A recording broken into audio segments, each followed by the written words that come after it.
10th standard மேக்ஸில் exercise 1.4ல் 9th some question வாசிக்கிறேன் பாருங்கள். If the function f is defined by f of x கொடுத்துருக்காங்க.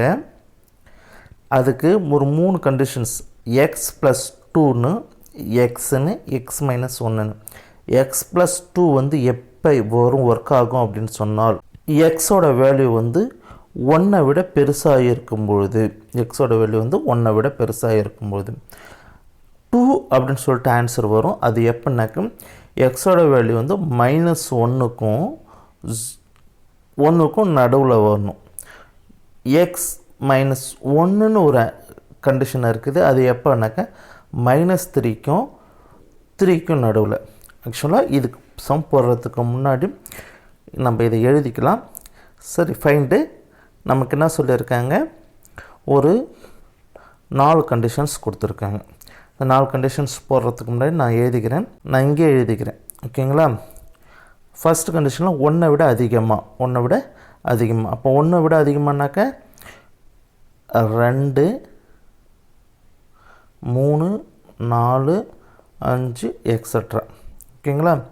இந்த இடத்துல பாருங்கள், நமக்கு -1க்கும் 1க்கும் நடுவில், அப்போ 0 மட்டும்தான். தேர்ட் பாயிண்ட் பாருங்கள், -3லேருந்து -1 வரலையும் இங்கே நமக்கு டெசிமலில் ஒரு ஆன்சர் கொடுத்துருக்காங்க.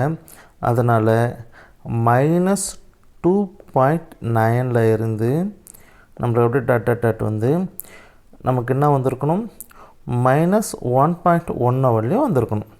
ஓகேங்களா? ஓகே, இப்போ நம்ம சம் போடுவோம். ஏன்னா இதுக்கு எல்லாத்துக்கும் எழுதியாச்சு. சொல்யூஷன் ஃபஸ்ட்டு பாருங்கள், F3 எங்கே இருக்குது, ஃபஸ்ட்டு பாயிண்ட்லேயே இருக்குது. அப்போ அந்த சம் எழுதிக்கலாம். 3ன்னு போடும்போது எக்ஸு ப்ளஸ் 2 அந்த சம் வந்துடுது. ஓகேங்களா? அப்போது F3 சப்ஸ்டியூட் பண்ணுறேன். அப்போது 3 + 2 நமக்கு வந்து 5 அப்படின்னு சொல்லிட்டு ஆன்சர் கிடச்சிருது. செகண்ட் பாயிண்ட்டு, எஃப் வந்து 0ன்னு சொல்லியிருக்காங்க.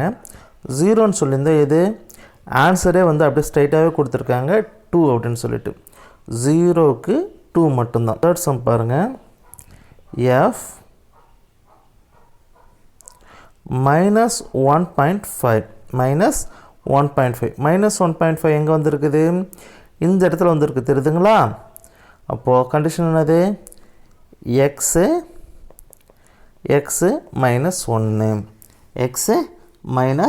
-1 இப்போ எக்ஸோட வேல்யூ என்னது, -1.5 -1. அப்போ ரெண்டுமே மைனஸில் இருக்குது. ஸோ ஆட் பண்ணிக்கலாம். சிம்பிள்ஸ் ஒரே மாதிரி இருந்ததுன்னா அதை நம்ம ஆட் பண்ணிக்கலாம். ஆட் பண்ணி நம்மளுக்கு ஒன்று அது -2.5 அப்படின்னு சொல்லிட்டு நமக்கு ஆன்சர் கிடைச்சிடுது. ஃபோர்த்தில் பாருங்கள், 2 கண்டிஷன்ஸ் கொடுத்துருக்காங்க.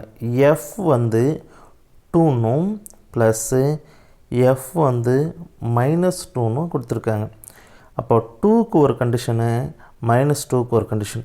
2க்கு என்ன வந்திருக்கணும், எக்ஸ் ப்ளஸ்ஸு 2ன்னு எழுதிக்கலாம். இதுக்கு பார்த்திங்கன்னா எக்ஸு -1 பாருங்கள், 2 எங்கே இருக்குது, இங்கே இருக்குது. ஓகேங்களா? ஃபஸ்ட்டு கண்டிஷனு, -2 வந்து லாஸ்ட்டு கண்டிஷன். ஸோ எழுதியாச்சு. இப்போ F2 சப்ஸ்டியூட் பண்ணுறேன். F2 சப்ஸ்டியூட் பண்ணால் 2 + 2 நமக்கு வந்து 4ன்னு வந்துடுது. -2க்கு எந்த கண்டிஷனு, கீழே இருக்க கண்டிஷன். அப்போது -2 -1 வந்து -3. இது ரெண்டுத்தையும் நம்மளுக்கு என்ன பண்ண சொல்லியிருக்காங்க, கூட்ட சொல்லியிருக்காங்க. F2 + F -2 அப்போது 4 - 3 = 1 அப்படின்னு சொல்லிட்டு நமக்கு ஆன்சர் கிடச்சிருது. ஓகேங்களா? நமக்கு ஃபைனல் ஆன்சர் என்னது, 1.